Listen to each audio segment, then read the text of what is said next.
छत्तीसगढ़ में हो रही लगातार ईडी की कार्रवाई के विरोध में कांग्रेस अब ईडी के खिलाफ मुखर हो गया है। प्रदेश कांग्रेस कमेटी के बैनर तले ईडी दफ्तर के सामने कांग्रेस नेताओं ने मोर्चा खोल दिया। कांग्रेस नेताओं का आरोप है कि ईडी बीजेपी की पिट्ठू की तरह काम कर रही है।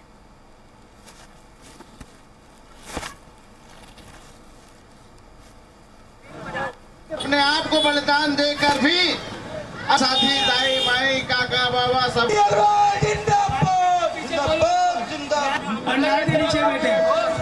अभी चुनाव को महज चंद महीने बाकी है और लगातार जिस तरह से ईडी की कार्रवाई प्रदेश में हो रही है, ईडी के कांग्रेस के नेताओं के ऊपर लगातार कार्रवाई हो रही है, इसको लेकर सियासी घमासान तेज हो गया। आप देख सकते हैं ये ईडी दफ्तर है, प्रदेश कार्यालय है यहाँ पर ईडी का। उसके बाहर कांग्रेस के जो तमाम नेता है वो ईडी को केंद्र सरकार का पिट्ठू बताते हुए एक बड़ा धरना प्रदर्शन कर रहे हैं और तमाम जो कांग्रेस के पदाधिकारी है यहाँ मौजूद है, बड़ी तादाद में उनके साथ कार्यकर्ता है और कांग्रेस के तमाम छोटे बड़े नेता यहाँ मौजूद हैं। हम सीधे जानेंगे, हमारे यहाँ जिलाध्यक्ष जी है, ये जिस तरह से आप लोग धरना प्रदर्शन कर रहे हैं, क्या संदेश देना चाह रहे हैं आखिर?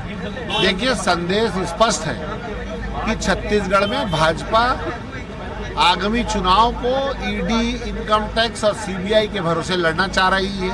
भाजपा के पास कार्यकर्ता नहीं है काम करने के लिए। और जब ईडी का गठन हुआ था तो प्रवर्तन निदेशालय का मतलब ये कि मनी लॉन्ड्रिंग, जहां पैसे का विदेश से लेन देन, पैसे का दुरुपयोग, जो काम इनकम टैक्स को करना चाहिए वो ईडी कर रही है। पान ठेले और राशन दुकान वालों को पूछ कर बुलाकर ईडी पूछताछ कर रही है।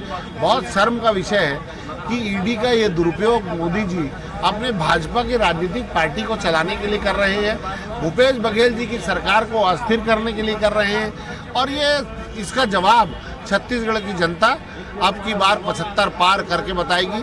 पहले हम लोगों ने गोरों से लड़ाई लड़ी थी और अब ये लड़ाई हम चोरों से लड़ रहे हैं और इस लड़ाई को हम जीतेंगे। ईडी के खिलाफ एक बड़ा मोर्चा खोले हुए हैं और खास करके वहाँ पर एजाज ढेबर जी हैं। ये लगातार आप लोग ईडी के खिलाफ धरना प्रदर्शन कर रहे हैं। बीजेपी कह रही है कि ईडी कानून सम्मत कार्रवाई कर रही है, इसके बावजूद भी आप लोग कानून सम्मत लड़ाई लड़ने के बजाय धरना प्रदर्शन कर रहे हैं। चाय ठेले के यहाँ लग रही है, अगर ईडी दे रही है, छापा मार रही है तो वो संवैधानिक तरीके से हो रहा है। किसी पान ठेले वाले के अगर ईडी अगर छापा मार रही है तो वो संवैधानिक तरीके से हो रहा है। मैं बोलता हूँ ईडी अभी तक शुरू से लेकर जितने भी तक कार्रवाई करी है, मुझे एक बात बताइए, इसको स्पष्ट क्यों नहीं करती है?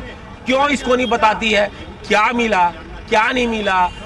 हमने रमन सिंह जी की नान घोटाले में डायरी निकाली थी जिसमें साफ साफ लिखा था कि सीएम मैडम को मैंने 40 करोड़ दिया, 20 करोड़ दिया, क्यों उसकी जांच नहीं करते हैं? जबकि उसमें पुख्ता लिखा हुआ है, यहाँ पर कुछ लिखा हुआ नहीं है। देखिए एक बात बोलूं मैं, सही में ईडी और सीडी की ना लोगों पर विश्वास उठते जा रहा है। जिस तरीके से ये छापे मार रहे हैं, अब तो लोगों, आम जनता पब्लिक बोलने लग गई अरे ईडी सीडी ऐसी। नहीं तो आदमी का इनकम टैक्स का छापा पड़ता था तो कम से कम एक हफ्ता आदमी डर के नहीं निकलता था। अब तो ईडी और सीडी ऐसा हो गया जैसे आदमी पिक्चर देख के निकल रहा है, इस तरीके से हो गया। खैर देखिए, लोकतंत्र में जनता जनार्दन है, जनता जिसके साथ में होती है उसकी सरकार बनती है। छत्तीसगढ़ में कांग्रेस की सरकार, जनता कांग्रेस के साथ में है, आदरणीय भूपेश बघेल जी के साथ में है। आप देखिएगा यहाँ पर कांग्रेस की सरकार बनेगी और मुख्यमंत्री आदरणीय भूपेश बघेल जी बनेंगे। ये जो प्रदर्शन है ये कब तक जारी रहेगा और क्या रहेगा? अब तो ये चुनाव का समय, अब तो आर पार की लड़ाई है, अब तो ये नवरत चलेगा, अब तो आर पार की लड़ाई है। या तो ये लोग क्लियर कर दे, यदि जो दोषी है तो हम तो बोलते हैं ना, अगर कोई कांग्रेस का आदमी दोषी भी है, अरे सामने तो लाओ कौन है दोषी, हम भी तो जानना चाहते हैं। अगर लोकतांत्रिक तरीके से अगर वाकई में कोई दोषी है, हम खुद बोलते हैं सजा दो, मगर आप किसी को परेशान मत करो, आप किसी को बार बार बुला के यहाँ पर परेशान मत करो, किसी को डराओ मत। ईडी को लेकर पूरे प्रदेश कांग्रेस कमेटी भी इसके खिलाफ आ गई है, क्या संदेश देना चाह रहे हैं आखिर? सीधा सीधा संदेश ये है कि ईडी की अलोकतांत्रिक गतिविधियों के खिलाफ कांग्रेस इस मामले को लेकर जनता की लड़ाई, जनता के बीच जाएगी। अब ईडी का मुद्दा सिर्फ छापे तक सीमित नहीं जाएगा, ईडी का मुद्दा चुनावी हो गया है और ईडी के मुद्दे पे हम भारतीय जनता पार्टी को दहाई के अंग तक नहीं पहुंचने देंगे। हमारी मांग है इस धरने में, आज हमारे साथ कांग्रेस अध्यक्ष श्री गिरीश देवंगन जी, जो गिरीश दुबे जी जो ज्ञापन सौंपेंगे, उस ज्ञापन में स्पष्ट तौर पर ईडी से मांग कर रहे हैं कि 36,000 करोड़ के नान घोटाले की जांच करे ईडी, 6200 करोड़ रुपए के चिटफंड घोटाले की जांच करे ईडी, जेटोफा घोटाले की जांच करे ईडी, पनामा पेपर की जांच करे ईडी। क्या ईडी का काम सिर्फ कांग्रेस की सरकार को बदनाम करना है? ईडी की अलोकतांत्रिक कार्रवाइयों के खिलाफ ये हमारा लोकतांत्रिक लड़ाई है। कांग्रेस बीजेपी का यह आरोप है कि ईडी न सिर्फ कांग्रेस नेताओं के ऊपर बल्कि अधिकारियों के ऊपर भी कार्रवाई कर रही है, लेकिन कांग्रेस इसको राजनीतिक मुद्दा बना रही है।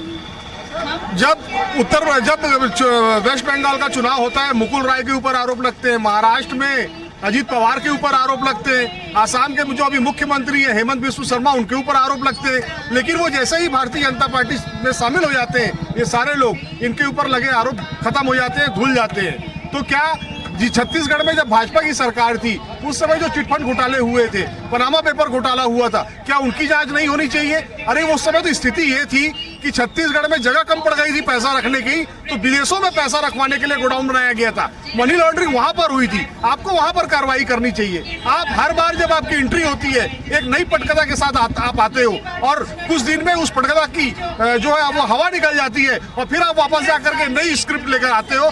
छत्तीसगढ़ इस देश का इकलौता राज्य है जिसने महादेव ऐप के ऊपर ताबड़तोड़ कार्रवाइयां की है। दूसरे जो राज्य हैं जहां भाजपा की सरकारें हैं वहां पर अगर कार्रवाई नहीं हो रही है तो ईडी को जाकर के वहां जांच करनी चाहिए कि महादेव ऐप और भाजपा के नेताओं के रिश्ते क्या कहलाते हैं। ये लगातार ईडी की कार्रवाई हो रही है और खास करके इनका कहना है कि विभिन्न जो चाहे माइनिंग की बात हो या महादेव सर ऐप सट्टा हो, तमाम चीज़ों को उससे जोड़कर ये कार्रवाई हो रही है। तो बीजेपी का आरोप है कि ये कार्रवाई है वो संवैधानिक हो रही है। नहीं तो संवैधानिक हो रही है, इसका प्रमाण पत्र क्या बीजेपी जारी करती है? क्या बीजेपी कोई जज है क्या? वही बताती है कि ईडी को कैसे जांच करना चाहिए, वही बताती है कि वो सीबीआई को कैसे जांच करनी चाहिए। क्या पटकथा उनके द्वारा लिखी जाती है क्या जो इस प्रकार के बयान देते हैं? आप आखिर देखिए कि शुभेंदु अधिकारी बड़े भ्रष्टाचार के मामले में फंसते हैं, उनको कमल छाप साबुन से नहलाया जाता है तो वो साफ हो जाते हैं। नारायण राणे जी पूर्व मुख्यमंत्री, उनको कमल छाप साबुन से नहलाते हैं तो वो पाक साफ साबित हो जाते हैं। ईडी एक्चुअल में भारतीय जनता पार्टी की यहाँ इलेक्शन डिपार्टमेंट बनकर काम कर रही है, सीधे मुकाबला नहीं कर पा रही है, इससे बिलो द बेल्ट वार कर रही है और ये तो खुलासा सामने में होगा, सब लोग जानते हैं। ईडी को लेकर लगातार कार्रवाई हो रही है, जो आप लोगों का आंदोलन जारी है, ये आखिर कब तक चलेगा? कब तक ये धरना प्रदर्शन का दौर रहेगा? देखिए, चुनाव को देखते हुए जो ये कर रहे हैं बार बार, और जो हमारे प्रदेश के सबसे प्रमुख लोग थे जो चुनाव का संचालन, चुनाव का बूथ मैनेजमेंट, चुनाव के सारे मैनेजमेंट देख रहे थे, उनके यहाँ पर्टिकुलर देख देख के छापे मार रहे हैं। उनके यहाँ कुछ मिल नहीं रहा है, लेकिन जैसे नहीं मिलता फिर दूसरे क्या छापा मार देते हैं। ये लड़ाई हमारी जारी रहेगी, कोई डरने वाले नहीं है। भूपेश है तो भरोसा है। ये देख सकते हैं कांग्रेस के जो तमाम नेता हैं इनका साफ तौर पर कहना है कि जितनी कार्रवाई हुई है वो कांग्रेस नेताओं को चुनकर ही कार्रवाई हुई है, चाहे देश की बात हो या प्रदेश की बात हो। तमाम जो कार्रवाइयाँ हैं ये राजनीतिक रूप से टारगेट करके की जा रही है, इसलिए इसका विरोध है। अब ये देखना होगा आने वाले समय में ये जो लड़ाई है, ये जो प्रदर्शन है और कितना तेज होता है। कैमरा पर्सन गणेश के साथ स्वराज एक्सप्रेस के लिए रायपुर से दिलीप साहू।